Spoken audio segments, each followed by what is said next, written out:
This question says, use proof by contradiction to show that there are no positive integer solutions to the statement x squared take y squared equals 1. When you're using proof by contradiction, you start off by assuming the opposite of what you're trying to prove. So here we're trying to prove there are no positive integer solutions. So we start off by assuming there are positive integer solutions. So we can start with that statement.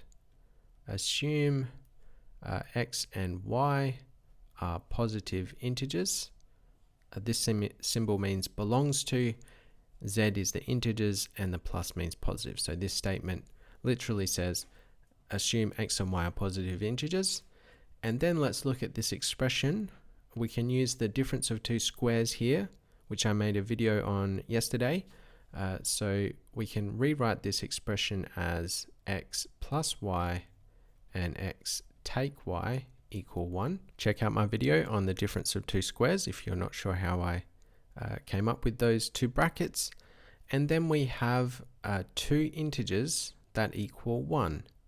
Because if x and y are positive integers, x plus y will be an integer and x take y will be an integer. And the only way you can multiply two integers and get 1 is if both of those integers are 1.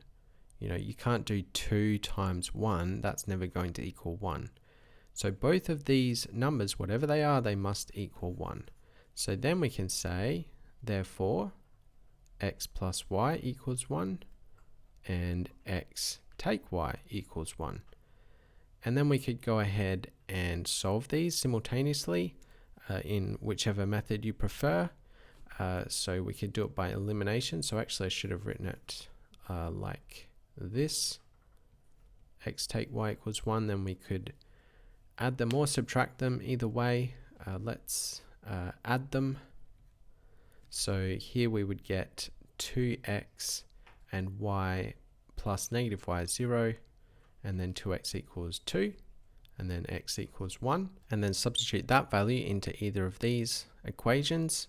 Into the first one we would get 1 plus y equals 1, therefore y equals 0. And now we have a contradiction because we started off by assuming y was a positive integer. In other words, an integer greater than 0. So here we're saying y equals 0. That's a contradiction of our original assumption. So then we say this is a contradiction, this is a contradiction, and then we can conclude our proof. So therefore there exist no positive integers such that x squared take y squared equals 1. Okay, so that was just a quick video on an example of proof by contradiction using the difference of two squares. So hopefully you found that useful. I'll see you in the next one. Bye for now.